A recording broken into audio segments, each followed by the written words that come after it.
So what I thought we would do today, just because today is the last meeting before we're off for some time. So the next 3 Saturdays we won't be together. I'm traveling to various places and it's the holidays and all that good stuff. So we're taking a bit of a break. The next time we meet will be on January 16th, 2021. So I thought what we would do today is just make sure everyone's up to speed with where we are right now and what we need to do. And then we'll have some time to ask and answer any questions that you've had up till now. And that will be it. So it's probably going to be kind of a short class. Last class was only around half an hour long. We'll just get all our ducks in a row, as it were. So for starting next time on January 16th, 2021, we are going to be looking at exercise 12 in Lambden. So it's already here in your exercises sheet. That's the next thing for you to do if you haven't done it yet. And that that goes with, that loads. See if it loads. That goes with lesson 12, which you also haven't seen yet, but it's really easy. There's just a couple things in this lesson. So the first thing in there is that there's just a slight addition to the perfect verb forms that you've seen before. So we've seen, for example, I sodem means I heard. Today we're adding this thing to it. We're adding the ent at the beginning. So entisodem is the thing for today. And the ent is the relative pronoun etymologically. And what it does is turn this perfect verb form into the relative perfect verb. Relative verbs are something that Egyptian really likes. You don't really see them in a lot of other places, but basically this is the way Egyptian constructs relative clauses with verbs. So for example, in order to say the man who went, Egyptian says, prome intafok. So afok would be literally he went. Intafok is who he went. This can work when the subject is the same in the relative clause as it is in the main clause, or when the subjects are different. So in the first case, the man who went, the subject is the man of both verbs, right? The man who, what did the man do? The man went. In this case, in the second case, the man whom I saw, the subjects are actually different. We have the man and we have I, two separate entities in here. Doesn't really change very much in the verb form. You just use the appropriate form of the relative perfect verb. So prome entai nauerof. So the man whom I saw to him. One minor thing to note is the use of the resumptive pronoun, which is where there is a pronoun standing in for the antecedent in the relative clause. So Coptic says, the man whom I saw him, whereas English would just say the man whom I saw. We would leave off the word him, right? The him is assumed in the whom, right? In European languages, for the most part, the pronoun that would go inside the relative clause is kind of wrapped up in the relative pronoun. So the man whom I saw, that whom already has that direct object pronoun in it. Egyptian and other Afroasiatic languages don't work that way. They tend to repeat the pronoun. So another example, prome intai deep hatnaf, the man whom I gave the money to him, right? In English, we might say the man to whom I gave the money, or the man who I gave the money to. Depends on how formal you want to be, whether you say who or whom, or where you put the preposition. But in any case, you don't repeat that pronoun in English, but you do in Egyptian. The joy, entan alerof, the ship which we climbed onto it, climbed into it, as Langdon says, whatever. Pehro ental sodemirov, the sound which they heard it. Again, same thing, we have that resumptive pronoun. I feel like these are really intuitive, and if you just practice them a few times, you won't really have any trouble.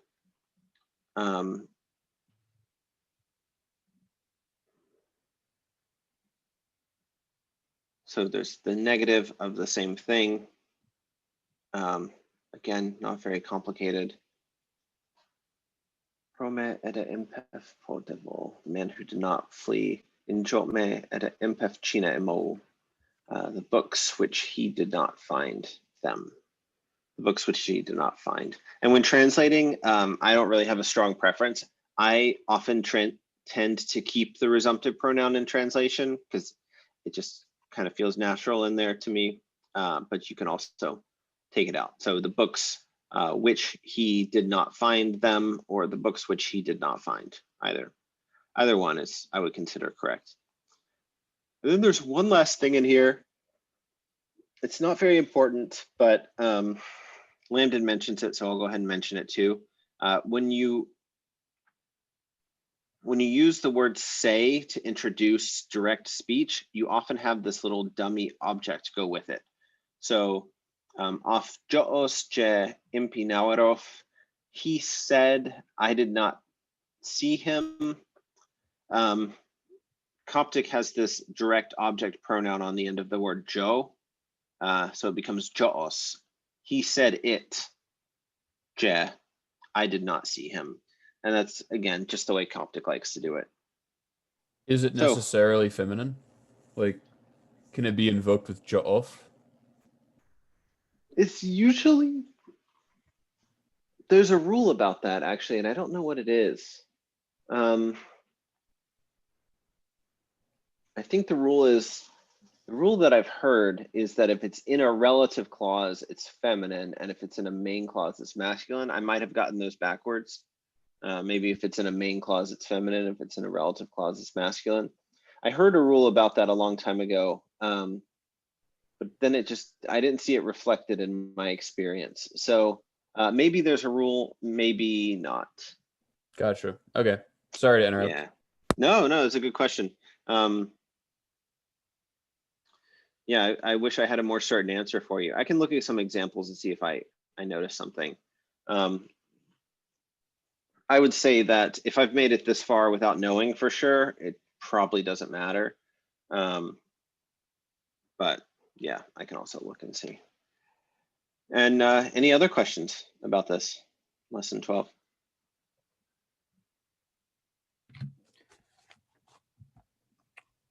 Probably. Okay, well, that's fine. I wrote a couple down from the example, I assume from the exercises. Sometimes the final pronoun seems to refer back to the thing you're talking about, and other times it seems to refer back to something that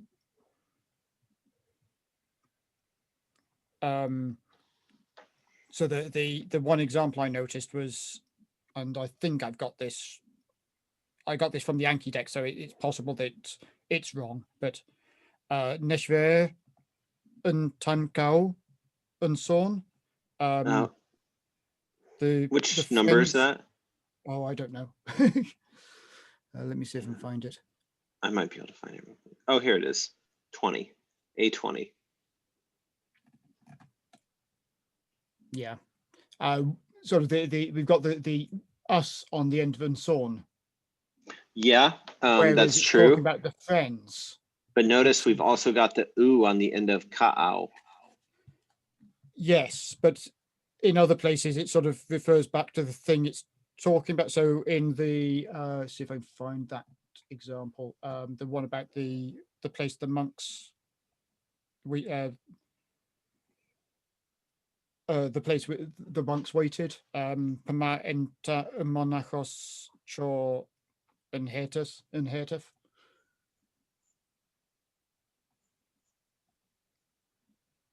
Yeah, the place which the monks waited in it. Which is referring back to the place rather than to the monks. Yes. Which seemed a bit odd. I would have thought that in the first one I mentioned, the friends would refer back to the friends, not to the us. Is there a difference? am I missing something there? Or Yeah, if we Copticize the English, wouldn't it be like the place which the monks they waited, or would it be the place in which the monks stopped in it? yep.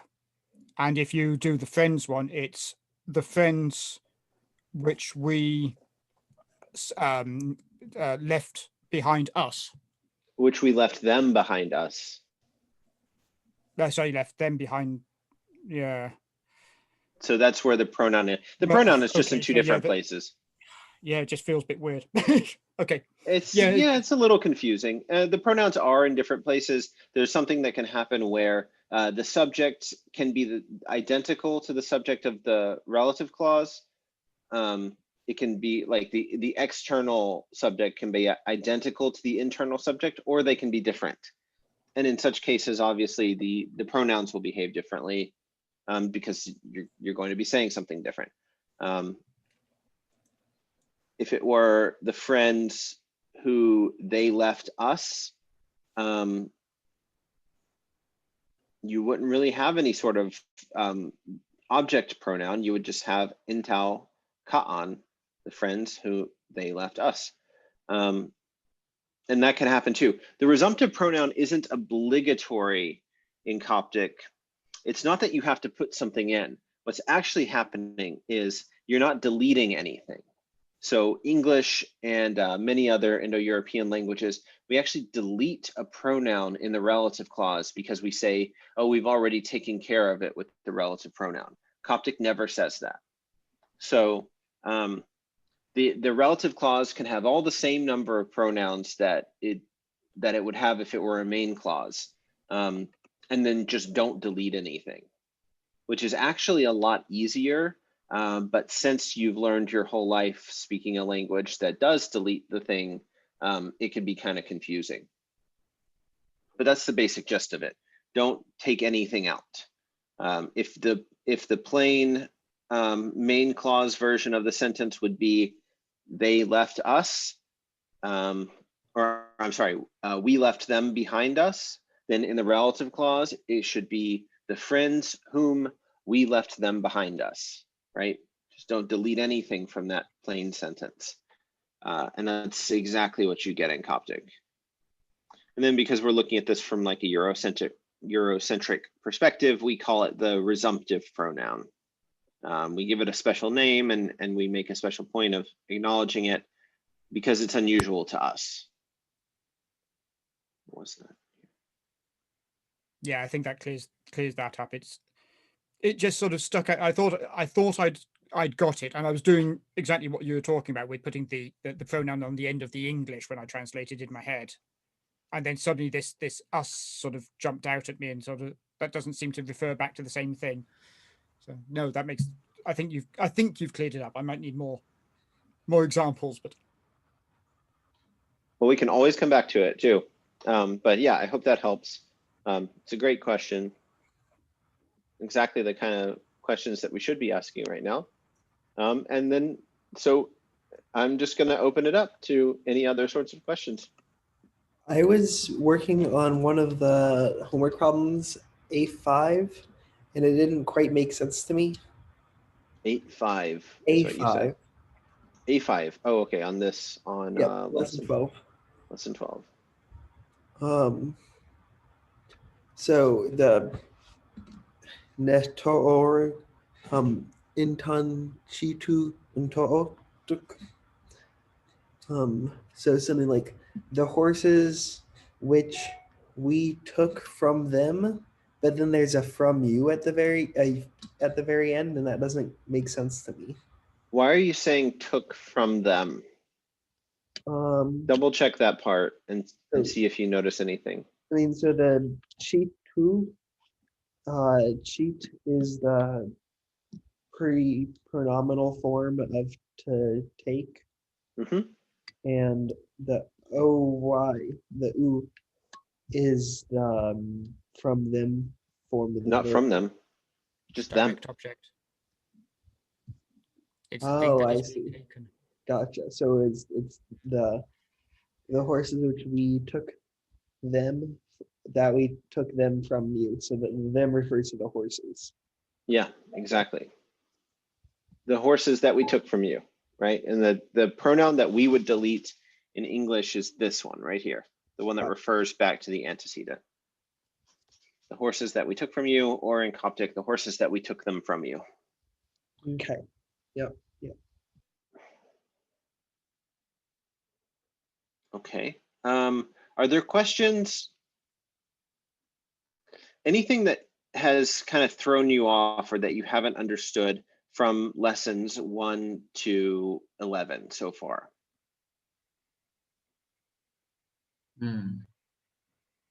Looks like no. I'm seeing a lot of head shaking. In the last class, we had a couple, so I thought that was kind of useful. It's hard to remember when you're not thinking about it at the moment. Yeah, it would be hard to just pull them out of the air. I wish I had planned ahead and actually like announced that this was going to be a review class, but starting on January 16th, that is actually going to begin as a bit of a review class. So if you notice any questions between now and then, if you're reviewing your Coptic stuff over the holidays and you come across something that you never quite understood, make a note of it and bring it to class when we start up again, because we will spend a little bit of time in that first class just getting back up to speed or reviewing, making sure we know where we all are, and then we'll get back into the rhythm of we'll get back into the rhythm of meeting every Saturday, doing a lesson at a time, and that should start rolling along pretty quickly. But yeah, definitely plan to spend a little bit of time next time just getting back into the rhythm of things. Yeah, I've been like looking at some of the actual gospels and stuff, and it's starting to get to the point where it's like critical mass, where like I can read some stuff, I did have a quick question though that's not related to the lesson. I noticed in the gospels they have an N in front of the kata, and I was wondering if what that would be on a lot of them. I'm just gonna pull it up real quick. Yeah. You mean like the gospel according to Matthew? Yeah, so it'll be like the gospel and then N kata Lucas or whatever. Huh. Because I can imagine if it was N Lucas or N Ioannis, it would be of John, but N kata, I was like, huh, that's weird. That is weird. I imagine that's something like so kata is a foreign loan word in Coptic, and it's not one that they use very often. So I think that they're called the Evangelion kata Mateos or whatever it happens to be. I think the Coptic speaker is like tweaking that a little bit to make it more normal Coptic. So it's like I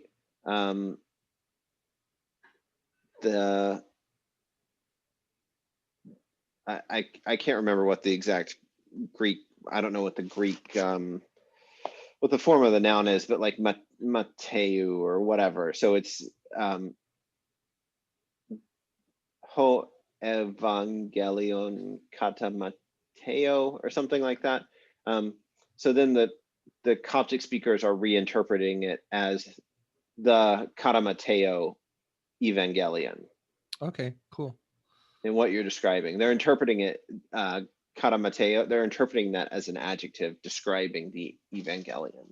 Oh, okay. I gotcha. Yeah, I saw something about adjectives in the upcoming lessons, so maybe I'll take a look at it or whatnot. Yeah, when we get to those, that will help. Also, I think this is just how I'm reading it, right? Like I might be totally wrong about this, but that the Coptic to me sounds like, this is the Kata Matthew gospel, and this is the Kata John gospel, where they're not really interpreting what the kata part means. Yeah.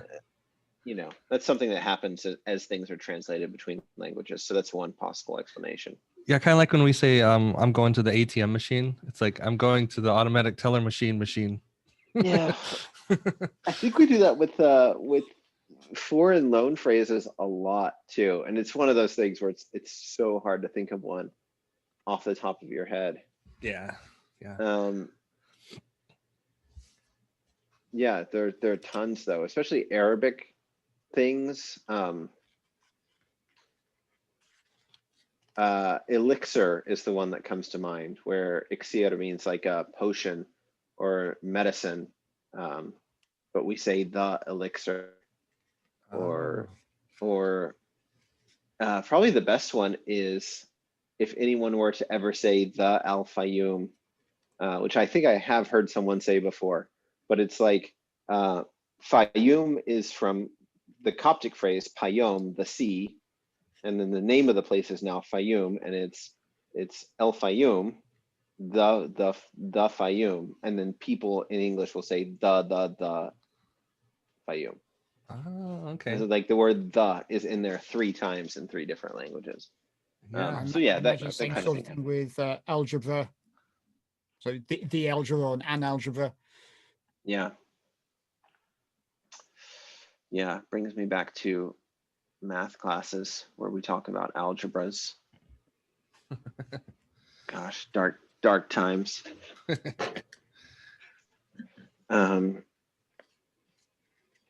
I apologize.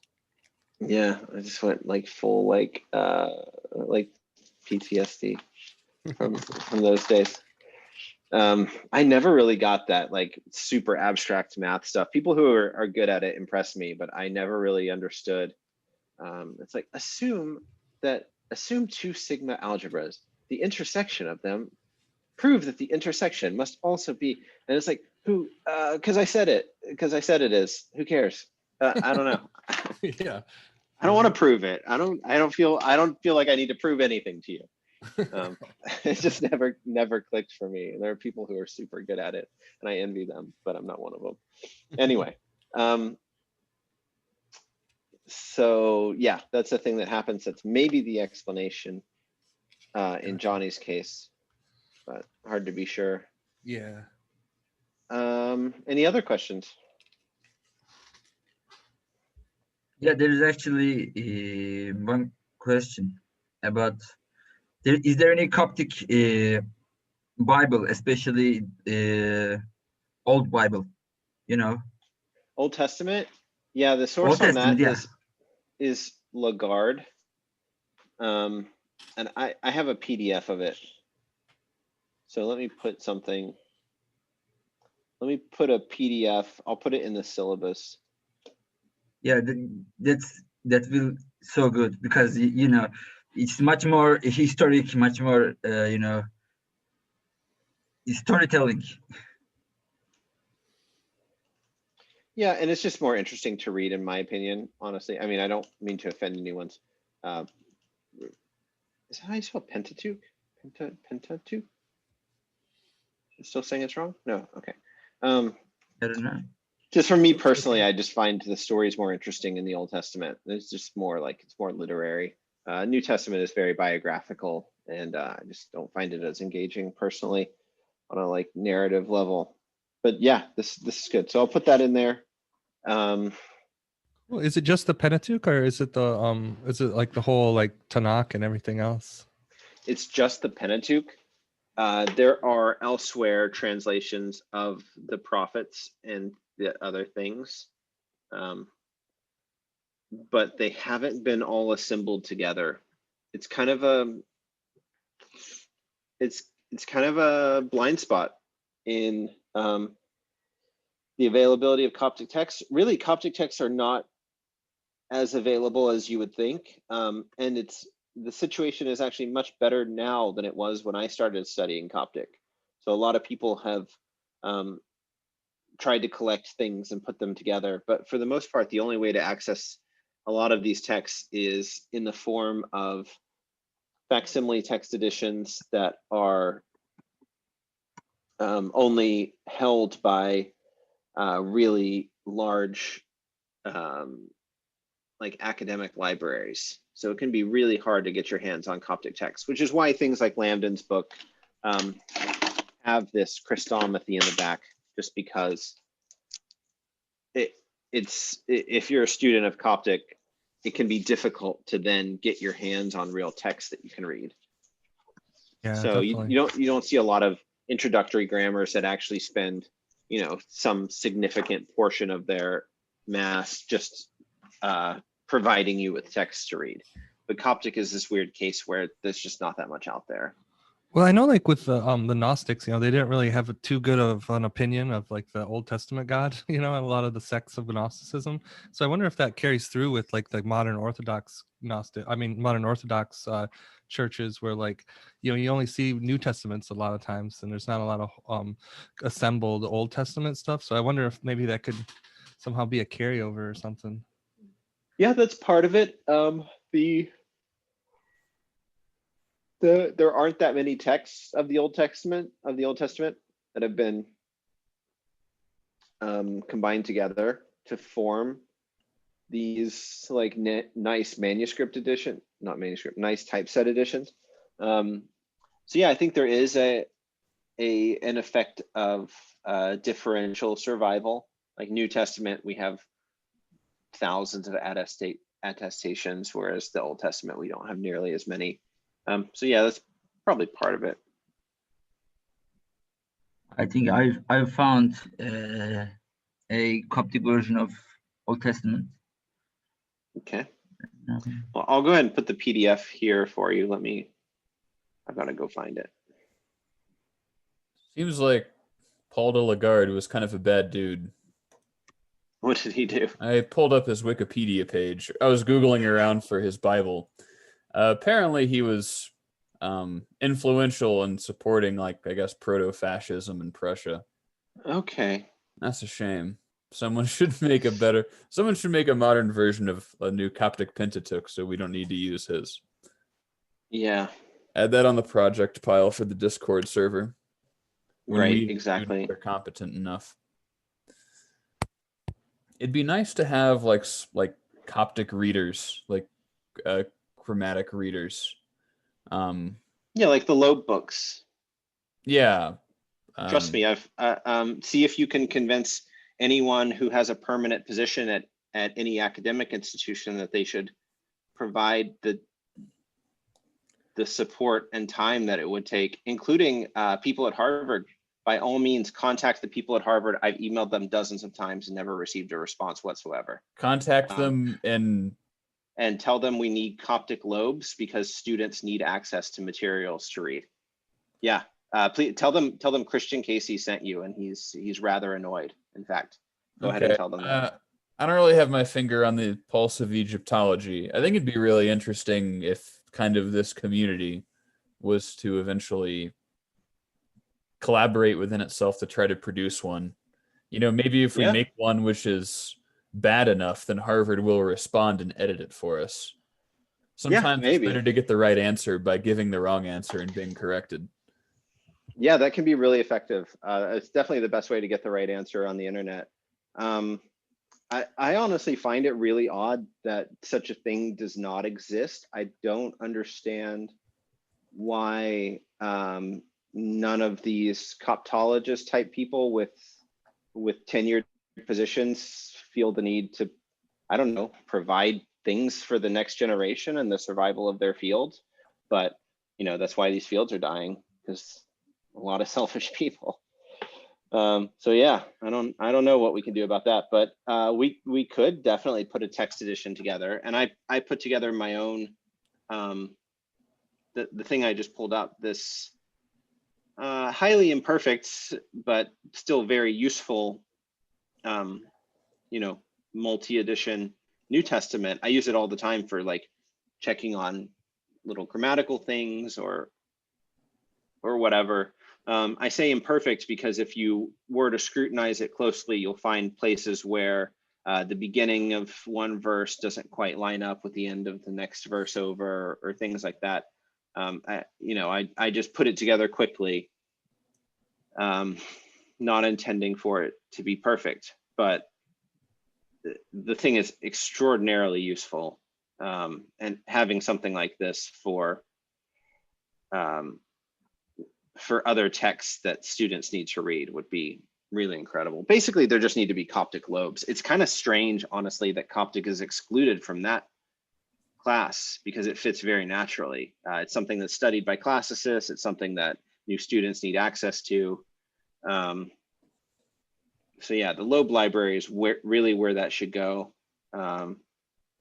But And Yeah, there'd be enough good luck. there'd be enough pieces of literature for that, because I mean a lot of it seems like it's like very like religious in nature, and a lot of the lobes are like more secular or at least pagan in their Yeah. scope. So there would be enough in like the Nag Hammadi texts. You'd really want to have both though, because you wouldn't want, as a brand new student, you wouldn't want to start reading the Nag Hammadi texts. You would want to start reading something that's more less abstract, right? Less baffling.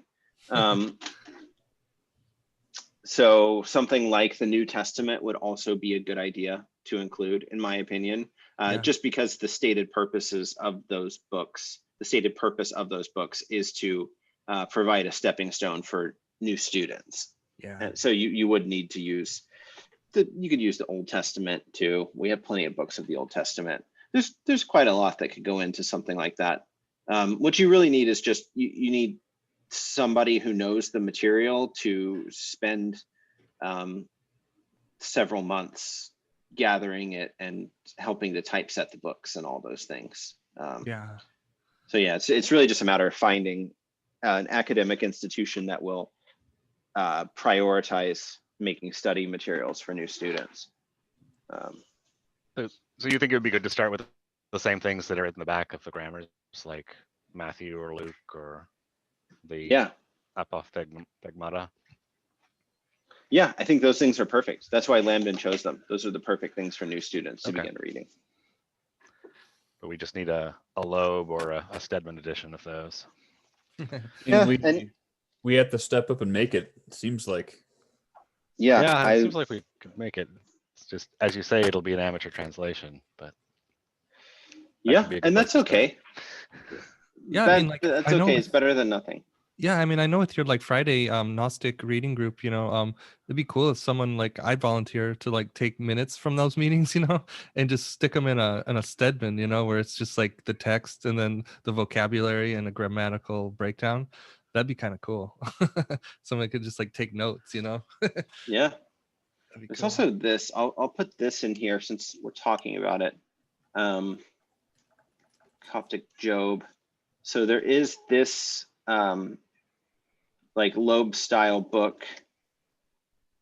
I would pick it up and show it to you, except it's in storage with the rest of my library right now. But it's on Amazon for, actually, let me see if I can find, I think there's a cheaper one. I thought I got it for like $10. Maybe not. So like 20 bucks, basically. Might be on that digitized in that books.google link up here, because it is in the public domain. Yeah, I think this is it. Yeah, this is it. So here's a nice side by side. It's in Bohairic, of course. Yeah. So there are some things out there you kind of you dig them up over time. You compile together the things that work. This works pretty well. Job, again, is not a great text for the completely new student to start with reading. Really, somebody just needs to make this thing happen. Like, somebody needs to recognize that there are quite a few new Coptic students out there, and if they had things to read, they wouldn't stop studying the language after taking a single class. They would go on studying it, and maybe it could be valuable to them in the long run.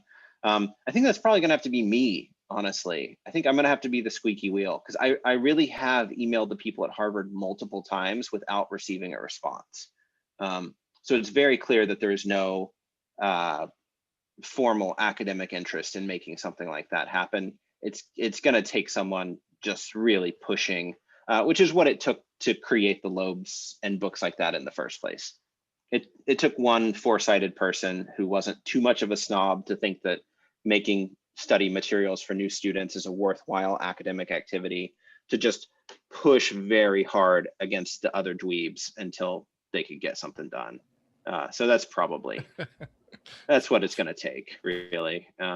Just whenever I feel up to it, I'll go ahead and be that squeaky wheel and let everyone be annoyed at me for a little bit. And then eventually we'll have this lovely set of books that every Coptic student uses. yeah, there we go. But there are some things out there, and I'll obviously through this class, I'll help you guys find the kind of things that you want to read and study. In our other Gnostic reading class, we've been reading things from the Nag Hammadi library, which has been very well published with typeset editions of the manuscripts with translations associated with them and all that good stuff. It's just not aimed at the new student. It's aimed at Coptologists. But that's not too far away. So yeah, there's lots of stuff we can find for you to read and study. I would put this really just reading the New Testament. That's where I started. Again, not the most thrilling stories from the perspective of storytelling and narrative, but very useful for studying Coptic grammar. So I'll go ahead and put a link to that in here so you know where to find it.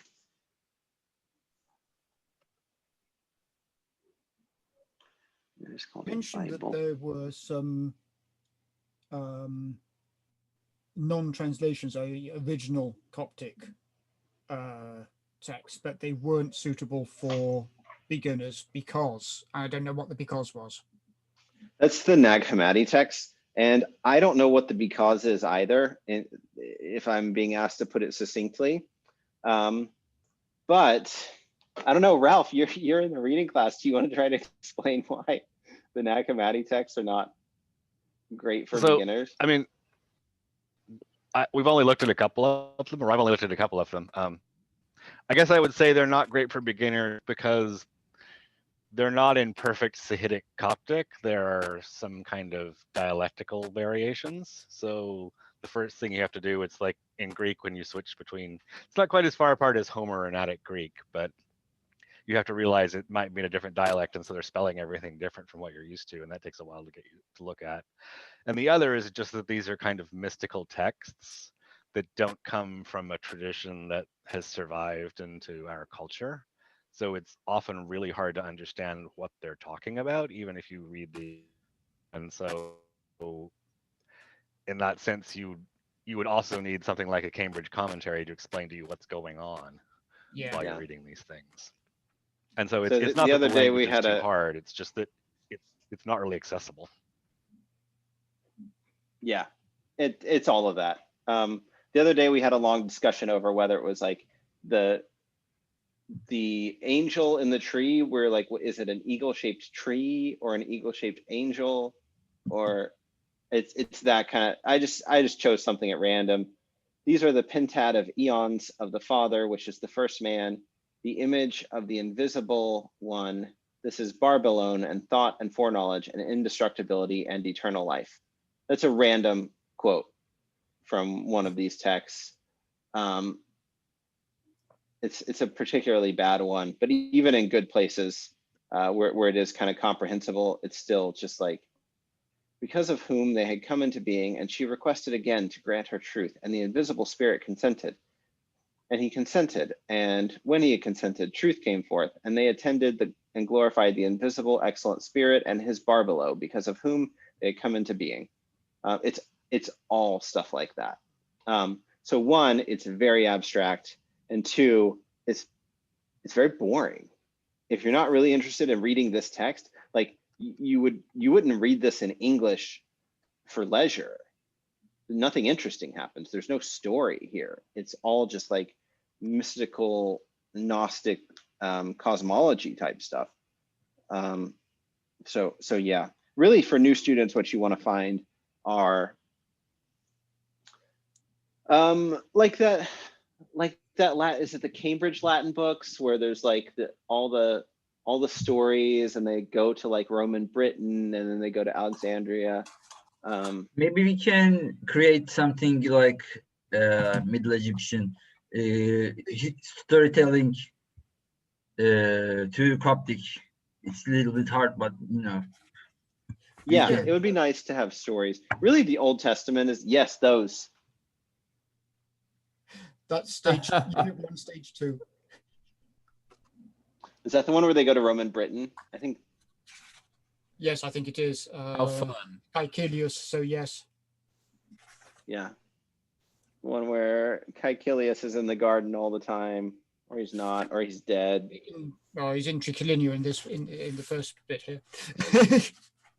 So those are really useful, because even if, like, okay, maybe it's not your favorite story you've ever read, but at least it moves, at least something happens.